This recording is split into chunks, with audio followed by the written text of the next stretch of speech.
હું સાધુની દીકરી છું, મારે મારા વેશમાં કોઈ ફેરફાર નહીં. દુનિયાની જેમ હાલવું એમ મળે, પણ અમે સાધુ છીએ, તમે અમારો સંગ કરો, અમારે દુનિયાનો સંગ નથી કરવાનો. સાધુ તેરો સગડો, અને દુનિયાને કીધું સાધુ તેરો સગડો ન છોડવું, કે આપણને કોઈ નથી કીધું ફલાણાનો સગડો.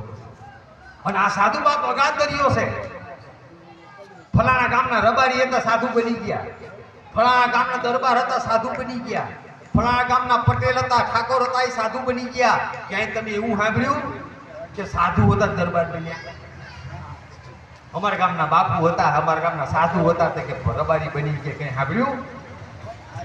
આપણે બધાને સમાજમાં ભેળવાય છે, આપણે કોઈ સમાજમાં ભળવાની જરૂર નથી. કહેવાનો મતલબ અગાતરીઓ છે. નદીઓ છે ને દરિયામાં આવે, બાકી દરિયો છે ને એ નદીમાં વહેંચાય નહીં. બોલે રામચંદ્ર ભગવાન. આ સાધુ સમાજ છે. અરે સાહેબ, આ ધરતી પર જ્યારે રાવણ કરવેરા નાખ્યા ને સાધુ ઉપર, ત્યારે સાધુની પાસે પૈસો નહોતો ને, ત્યારે આગળ કાપી લોહીનો ઘડો ભરીને મોકલ્યો અને એ જનકપુરના દરબારમાં ડાટ્યો. અને એમાંથી જે માં ભગવતી સીતાનું પ્રાગટ્ય થયું. કહેવાનો મારો ભાવાર્થ કે આ દુનિયામાં જ્યારે ભગવતીને પ્રગટ થવું હોય ને, ત્યારે સાધુના લોહીની જરૂર પડી હતી.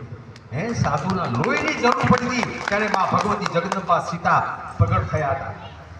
અરે ત્યારે કૃષ્ણ આ ધરતી પર કંસનો રાવણનો ભાર વધી ગયો, ત્યારે ધરતી માતા ગાયનું રૂપ ધારણ